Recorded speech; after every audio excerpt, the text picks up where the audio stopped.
Meu nome é Jaime Sandel e hoje eu vou levar vocês em um passeio na sede da JKA.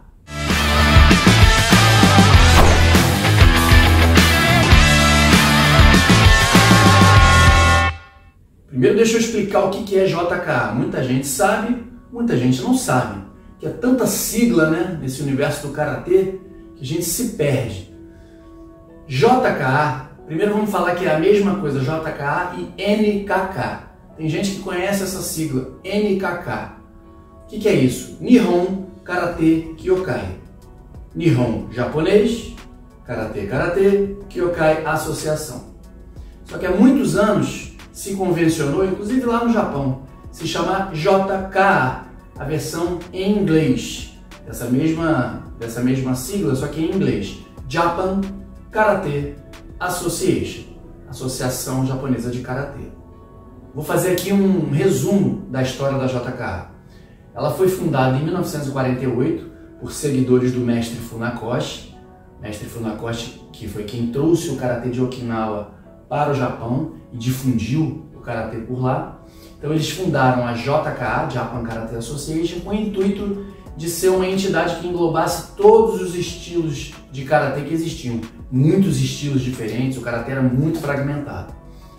Eles não conseguiram, esse sonho de fazer um Karatê unificado nunca aconteceu, mas a JKA foi sim a entidade mais importante que juntava o maior número de praticantes no Japão. Em 1957, a JKA desenvolve e cria o primeiro sistema de competição, o sistema de pontos, emprestado ali do judô, com 2 vazari e 1 ippon. Então eles criam ali um sistema que até hoje, na JKA, é usado da mesma forma. Depois outras federações mudaram as regras, mas a base da competição de Karatê foi criada pela JKA na década de 50. A JKA criou um curso de formação de instrutores que era uma coisa inédita no mundo até então, chamada Kenshusei. Ele ficou muito famoso esse curso por ser muito duro, duríssimo. Para você completar o curso era uma coisa absurda. Absurda mesmo, tinha gente que saía de lá quebrada, que não conseguia terminar, de tão duro que era o treinamento para você ser um Kenshusei. E com isso, eles faziam uma filtragem muito grande das pessoas e acabavam se formando só os melhores, com grande conhecimento do Karatê. E foi da JKA que saíram aí grandes mestres que acabaram fundando outras federações famosas no mundo, como por exemplo os mestres Nishiyama, que acabou depois fundando a ITKF, Karatê Tradicional, mestre Kanazawa, que fundou a SKIF, Shotokan Karate International Federation, o mestre Yahara, que fundou a KWF, Karate no Michi World Federation, o mestre Asai, que depois fundou a JKS, Japan Karate Shoto Federation. Enfim, esses mestres todos saíram da JKA. A JKA realmente era um berço de grandes karatecas, de grandes professores e de grandes campeões. E até hoje é assim. A JKA ela mantém a mesma estrutura desde que foi fundada, lá na década de 40. Os campeonatos têm as mesmas regras, o curso de formação de instrutores existe até hoje e de lá continuam saindo inúmeros professores, mestres e campeões. Nos anos 2000, na verdade no ano 2000, a JKA conseguiu comprar pela primeira vez, ser dona do seu próprio terreno. E ela construiu um prédio de 4 andares. O primeiro andar é a secretaria, é a recepção e secretaria.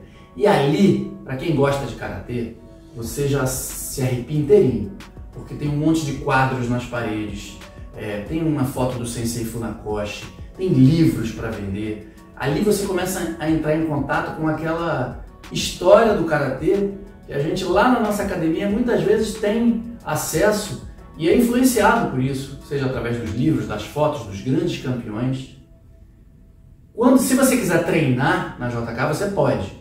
Você paga uma taxa de 1.000 ienes, preenche um formulário e você pode fazer os treinos sim, que são voltados para estrangeiros, dentro da JKA.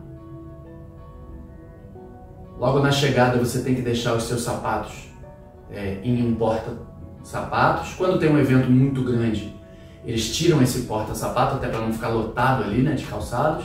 Eles entregam então um saco plástico onde você coloca o seu tênis, o seu chinelo e você leva com você.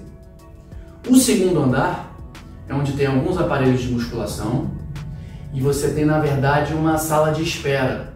Quando existem cursos e eventos, essa sala fica lotada de gente aguardando a vez de subir para os dojos superiores. Tem ali também vestiário e banheiro. O terceiro andar é o dojo mais bonito. Ele é todo de madeira. O piso é tão limpo que chega a refletir as luzes do teto. Parece quase um espelho feito de madeira, enorme. Ali geralmente são realizados os cursos para os dans mais baixos, né, das faixas coloridas, faixa marrom, até o quarto dan.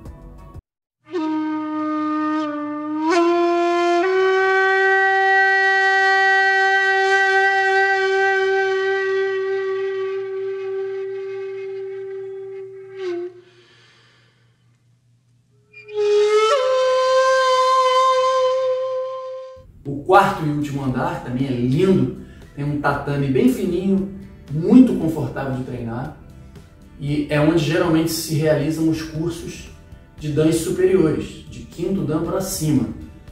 Desse jeito, com esses andares, muitas vezes você tem aulas simultâneas, no andar de baixo e no de cima ao mesmo tempo. Treinar dentro do prédio da JKA, eu acho que é um sonho para todo mundo que faz o Karatê Shotokan, que segue essa linha de Karatê Shotokan. Ali é, até hoje, o berço do Karatê Shotokan.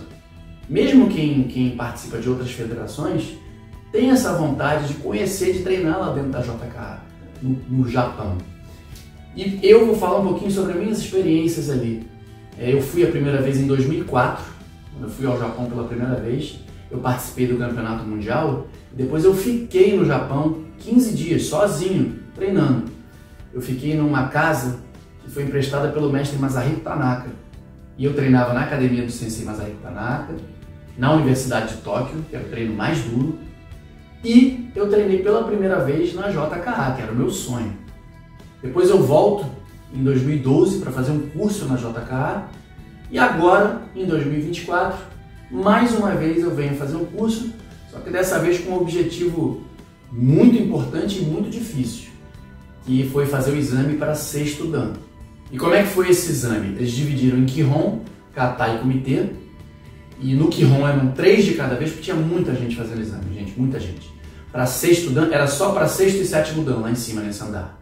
Para sexto dan tinha umas 60 pessoas, e para sétimo mais umas 30. E aí eles dividiram, né, em uma área, né, dentro do mesmo dojo, mas em uma área do tatame ficava o pessoal que ia fazer para sétimo dan, em outra área ficava o pessoal que ia fazer para sexto dan. Então no Kihon eram de 3 em 3, chamavam 3 pessoas ao mesmo tempo, e era um Kihon aleatório. Nada muito complexo, foi Sanmonzuki, defender Shitouki, chutar com a perna na frente, Kizami Maigeri e bater no Kite, defender com o mesmo braço Jodan, Gyoki, Sotoki, Gedanbarai e Gyakuzuki, depois era chutar Maigeri, Yokogeri, Mawashigeri. Basicamente foi esse o Kihon. Então, nada muito complexo, mas o olhar deles é que é complexo, né? Você às vezes acha que está executando bem, mas não está. Se não usar o quadril corretamente, não usar as bases bem firmes no chão, não tiver kime, puxar o rikite bem puxado, tiver kime, você não passa. Depois teve o kata. Eles escolheram, porque tem um kata que eles escolhem aleatoriamente, eles escolheram o Teknidan. E a gente já sabia, né? Quem ia fazer o exame já sabia que tinha que treinar os 3 técnicos, então estava na ponta da língua. Teknidan com aplicação.